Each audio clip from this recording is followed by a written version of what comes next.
Hello friends, I am Nanya Varshney from EduMad and now we are starting with rational numbers class 7th. पूरा chapter बहुत लंबा है इसीलिए हम आज नहीं कर पाएंगे तो आज सिर्फ इंट्रोडक्शन है। ओके, अब ये रैशनल नंबर्स होते क्या हैं, इनकी ज़रूरत क्या पड़ी। इंटीजर्स हम पढ़ के आ चुके हैं, जैसे हमने काउंटिंग नंबर्स पढ़े थे 1 2 3 4, उनमें ज़ीरो ऐड करके होल नंबर्स बन गए। फिर उनमें हमने नेगेटिव नंबर्स ऐड किए तो इंटीजर्स बन गए। फिर हमने फ्रैक्शंस भी पढ़े जो न्यूमरेटर अपॉन डिनोमिनेटर के फॉर्म में लिखे जाते हैं। अब ये रैशनल नंबर्स क्या होते हैं। रैशनल नंबर्स जो होते हैं वो हमारे नंबर सिस्टम को एक्सटेंड करने के लिए बनाए गए थे। अब नंबर सिस्टम को एक्सटेंड क्यों करना पड़ा, देखो मान लो मैं एक पॉइंट ए से 3 किलोमीटर राइट गई तो मैं उसे +3 लिख सकती हूँ, मतलब +3 लिख सकती हूँ। अब मान लो मैं उस पॉइंट से 3 किलोमीटर लेफ्ट गई या फिर सी लेवल से 3/4 किलोमीटर नीचे गई। अब पॉइंट से 3 किलोमीटर राइट जाऊँगी तो लेफ्ट जाऊँगी तो आप कह दोगे -3। 3/4 किलोमीटर नीचे गई सी लेवल से तो -3/4 लिखूँगी, है ना। 3/4 किलोमीटर नीचे जा रही हूँ, माइनस में जा रही हूँ तो -3/4 लिख दूँगी। अब ये जो -3/4 है ये ना ही एक इंटीजर है ना ही एक फ्रैक्शन है, तो इन जैसे नंबर्स को इंक्लूड करने के लिए हमें अपना ये जो नंबर सिस्टम था एक्सटेंड करना पड़ा। तो एग्जैक्टली रैशनल नंबर्स होते क्या हैं, तो रैशनल नंबर्स रेशियो टर्म से आए हैं, दैट इज़ 3:2 रेशियोज़ कहते हैं हम। और 3:2 को मैं 3/2 भी कह सकती हूँ, और 3 और 2 दोनों एक होल नंबर है या फिर इंटीजर्स भी कह सकते हैं। तो 3/2 को जब मैं एज अ होल नंबर मान के लिखूँ तो मैं उन्हें फ्रैक्शन कह सकती हूँ। पर अगर मैं मान लो कहूँ -3/2 तो -3/2 क्या होगा, इसमें इंटीजर्स हैं और फ्रैक्शंस में होल नंबर्स ही आते हैं बस, इंटीजर्स तो नहीं, मतलब होल नंबर्स ही आते हैं बस, नेगेटिव नंबर्स तो आते ही नहीं है। तो -3/2 एक रैशनल नंबर हुआ। अब रैशनल नंबर्स 3/2 भी हो सकते हैं, -3/2 भी हो सकते हैं। वो कैसे, all fractions are rational numbers but all rational numbers are not fractions। वो कैसे, अब समझो। 3/2 एक फ्रैक्शन है क्योंकि पॉजिटिव है, -3/2 एक फ्रैक्शन नहीं है क्योंकि नेगेटिव है। 3/2 उसमें इंटीजर्स हैं इसीलिए रैशनल नंबर है, -3/2 उसमें इंटीजर्स हैं इसीलिए रैशनल नंबर है। तो फिर क्या कंक्लूड हुआ हमें कि जो भी रैशनल नंबर नेगेटिव हो, नेगेटिव रैशनल नंबर्स हो, वो फ्रैक्शंस नहीं हो सकते, पर सारे फ्रैक्शंस हमारे रैशनल नंबर हो सकते हैं। अब डेसिमल नंबर्स जो होते हैं 0.5 2.3 एक्सेट्रा एक्सेट्रा, ये क्या हमारे रैशनल नंबर होंगे, हाँ, क्योंकि डेसिमल नंबर्स बने ही फ्रैक्शंस के हैं। तो 0.5 को मैं 5/10 लिख दूँ, 0.333 को मैं 333/1000 लिख दूँ, है ना। और सारे फ्रैक्शंस हमारे होते ही हैं रैशनल नंबर्स ना। क्या इंटीजर्स भी रैशनल नंबर्स होते हैं, हाँ हो सकते हैं, क्योंकि एक इंटीजर को मैं अपॉन 1 करके लिख सकती हूँ। -5/1 हो सकता है, 0/7 हो सकता है, 0/2 हो सकता है। अब मैं लिख दूँ 2/0, क्या उसकी वैल्यू होगी कुछ, नहीं। अब क्यों नहीं होगी उसकी कोई वैल्यू, उसकी वैल्यू इसीलिए नहीं होगी क्योंकि ज़ीरो हम कभी भी नहीं लिख सकते, इसीलिए रैशनल नंबर जो होता है उसमें क्यू की वैल्यू कभी भी ज़ीरो नहीं हो सकती। P/Q लिखते हैं ना हम, हमें लेट मी शो यू, मैं इसको P/Q लिख सकती हूँ ना, तो P/Q में Q should not be equal to zero, well this can be equal to 0 1 -1 any number हो सकता है, पर Q ज़ीरो इक्वल नहीं हो सकता। और जो Q होता है, जो हमारा Q होता है P/Q में जो हमारा Q होता है वो -1 हो सकता है, 1 हो सकता है, 2 हो सकता है, और ये भी हमारा -1 1 2 हो सकता है, पर इसमें से बस एक ये भी 0 हो सकता है, 0 ये नहीं हो सकता, ठीक है। मूविंग अहेड, चलो अब हम पढ़ेंगे इक्विवेलेंट रैशनल नंबर्स के बारे में। उससे पहले आपको फ्रैक्शनल और रैशनल नंबर में डिफरेंस पूछूं तो वो क्या डिफरेंस होगा। डिफरेंस सिंपल से यही होगा कि जो फ्रैक्शंस होते हैं, मैं सिर्फ फ्रैक लिख रही हूँ इसे, जो fraction and rational number, fractions जो होते हैं वो होते हैं हमारे 2/3, -2/-3। अभी -2/-3 एक फ्रैक्शन कैसे हुआ? क्योंकि अगर मैं -2/-3 को लिखूंगी ऐसे, तो फिर इससे मैं माइनस से माइनस कट कर सकती हूँ। ये इसके माइनस से इसका माइनस कट हो गया, ये माइनस को मैंने माइनस से कट कर दिया, तो ये क्या बन गया? प्लस के बन गया। तो 2/3 एंड +2/+3 एक ही बात है। तो जो भी रैशनल नंबर जिनमें न्यूमरेटर और डिनोमिनेटर दोनों नेगेटिव हों वो भी फ्रैक्शन हो सकते हैं, क्योंकि नेगेटिव साइन से नेगेटिव का साइन कट सकता है। रैशनल नंबर्स क्या होंगे? 2/3, -2/3 और -2/-3। Okay, now moving ahead, sorry, आगे बढ़ते हुए देखो, अब इक्विवेलेंट रैशनल नंबर्स क्या होते हैं? हम इक्विवेलेंट फ्रैक्शंस पढ़ के आ चुके हैं। इक्विवेलेंट फ्रैक्शंस क्या होते हैं? 2/3 को मैं इंटू 2 करूँ तो मेरा आएगा 4/6। तो ये इक्विवेलेंट फ्रैक्शंस है।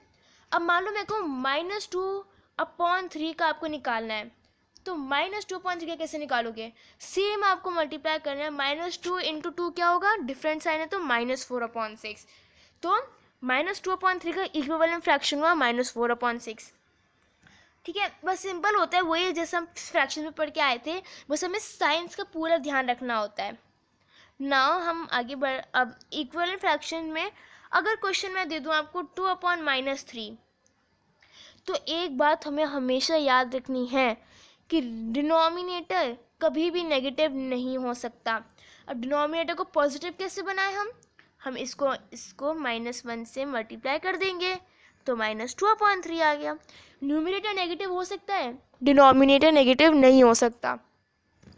सो अब जब न्यूमरेटर नेगेटिव हो गया और डिनोमिनेटर पॉजिटिव हो गया, अब ये कंपलसरी नहीं कि न्यूमरेटर नेगेटिव ही हो, न्यूमरेटर पॉजिटिव नेगेटिव दोनों हो सकता है, पर डिनोमिनेटर पॉजिटिव ही होगा। ठीक है, तो हमने इक्विवेलेंट फ्रैक्शंस भी देख लिए, पर अब मैं कहूँ कि इक्विवेलेंट फ्रैक्शन को सिर्फ मल्टीप्लिकेशन से निकाल सकते हैं क्या? नहीं, हम इसको डिवीजन से भी निकाल सकते हैं। वो कैसे? मान लो मैंने एग्जांपल लिया -12/6 का इक्विवेलेंट फ्रैक्शन निकालना है, तो मैं इसे अगर डिवाइड बाय 6 कर दूं तो -12/6 क्या आएगा? -2, और 6/6 क्या आएगा? 1। तो इसका आंसर होगा -2। ठीक है, आंसर क्या है हमारा? -2। Moving ahead, positive and negative rational numbers. अब पॉजिटिव और नेगेटिव रैशनल नंबर्स क्या होते हैं? जिनके न्यूमरेटर और डिनोमिनेटर दोनों नेगेटिव हो वो पॉजिटिव रैशनल नंबर्स, और जिनके न्यूमरेटर और डिनोमिनेटर दोनों पॉजिटिव हो वो भी पॉजिटिव रैशनल नंबर्स। अब कन्फ्यूजन हो गया। -2/-3 कि माइनस से माइनस कट कर दूं तो 2/3 आया, जो एक हमारा फ्रैक्शन भी हो सकता है कि नहीं? हो सकता है ना फ्रैक्शन।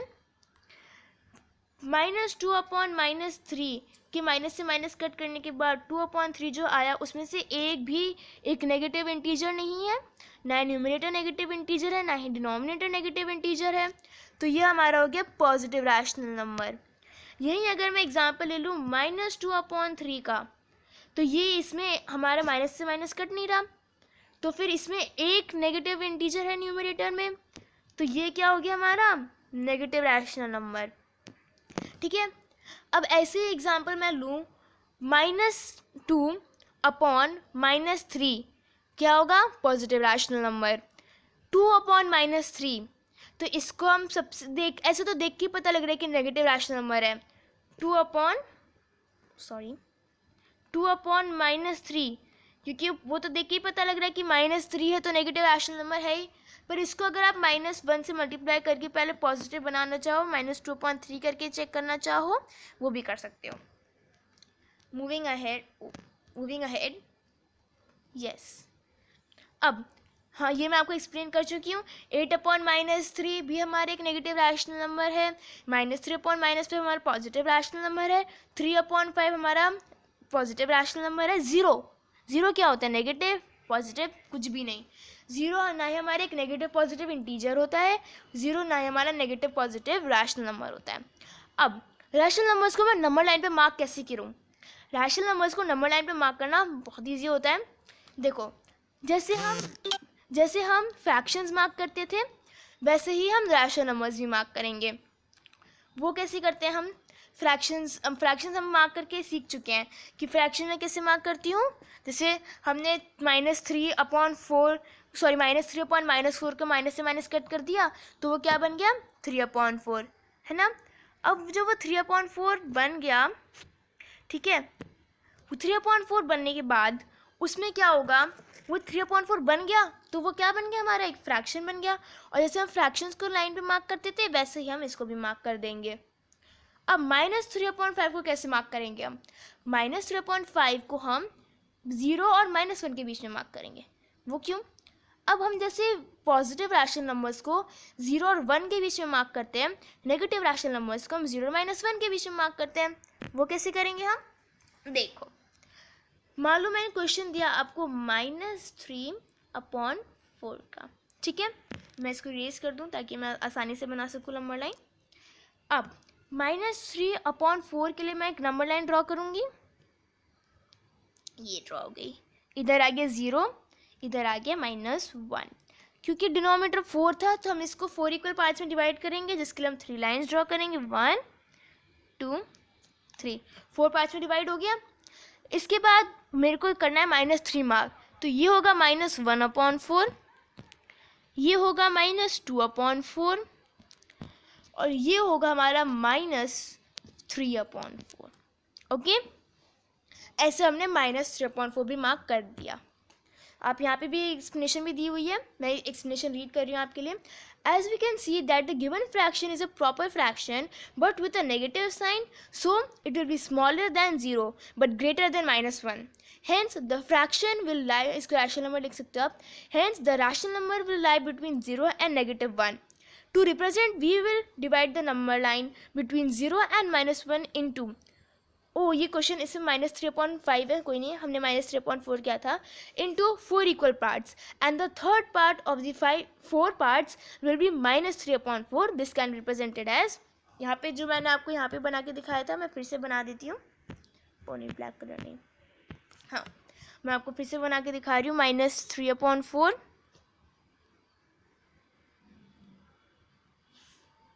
ओके, ये आ गया हमारा -3/4। Okay, moving ahead.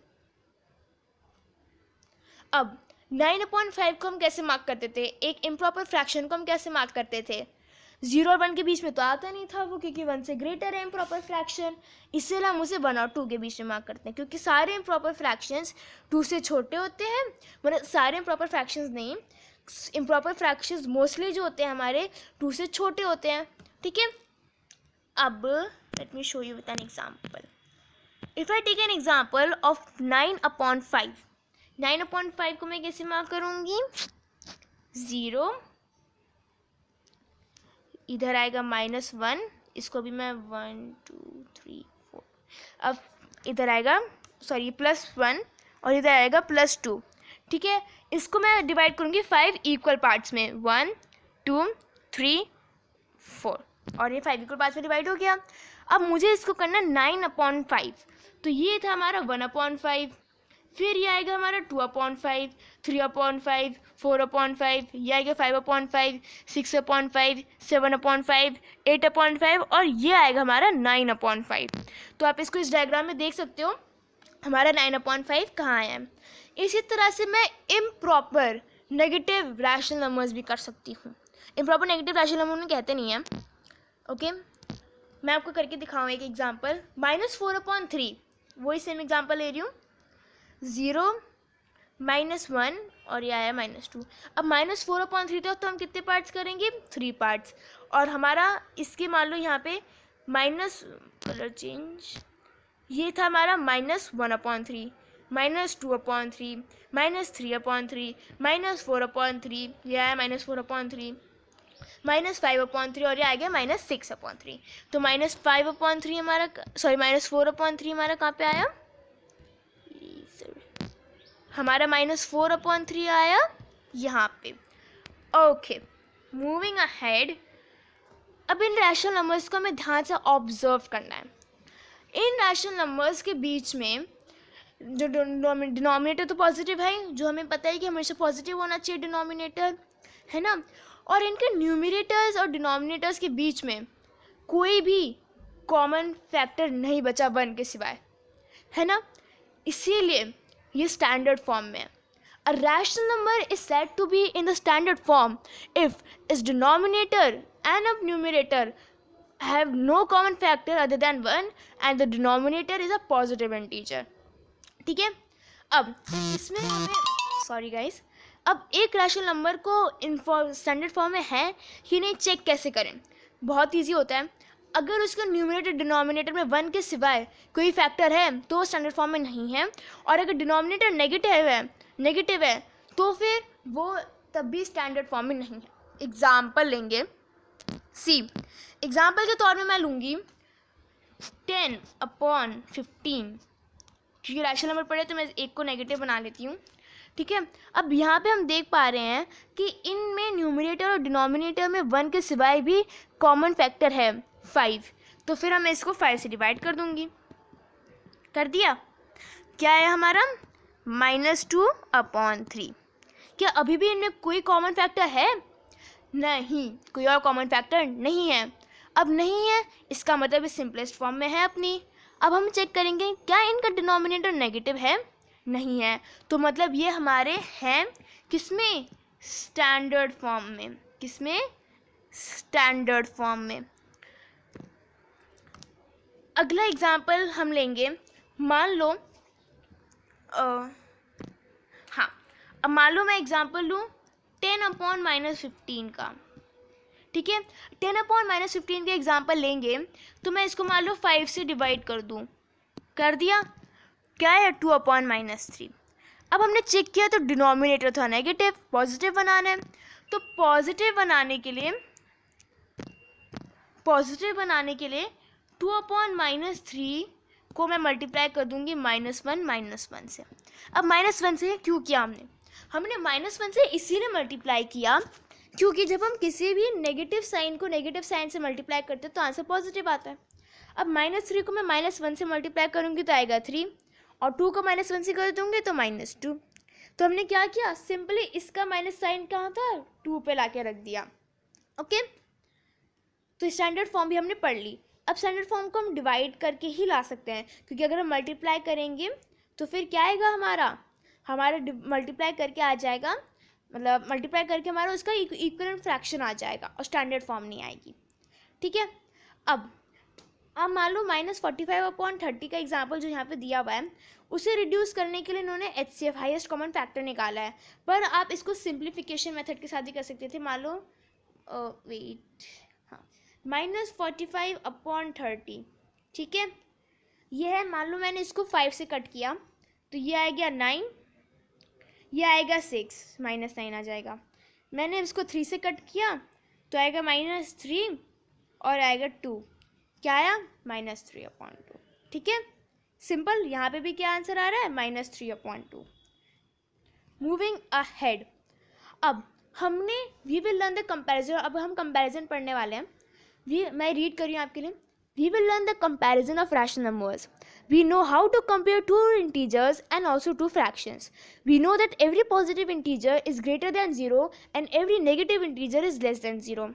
Also, every positive integer is greater than every negative integer. ये सब हम पढ़ के आ चुके हैं इंटीजर्स वाले चैप्टर में।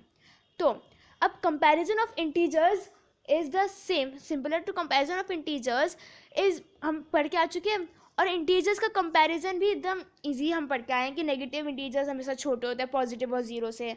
ठीक है, तो ये कुछ रूल्स हैं यहाँ पे रिवाइज करने के लिए। Positive rational number is greater than 0, negative rational number is smaller than 0, 0 is greater than negative rational number, 0 is smaller than positive rational number, every positive rational number greater than negative rational number, every rational number represented by a point on the number line is greater than the every rational number represented by the points on its left. ठीक है, अब इस point का मैं आपको मतलब समझाऊं तो देखो, ये मैंने नंबर लाइन बनाई 0 1 -1।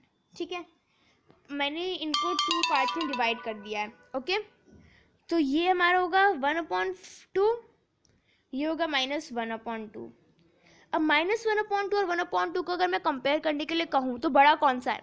बड़ा है 1/2। क्यों?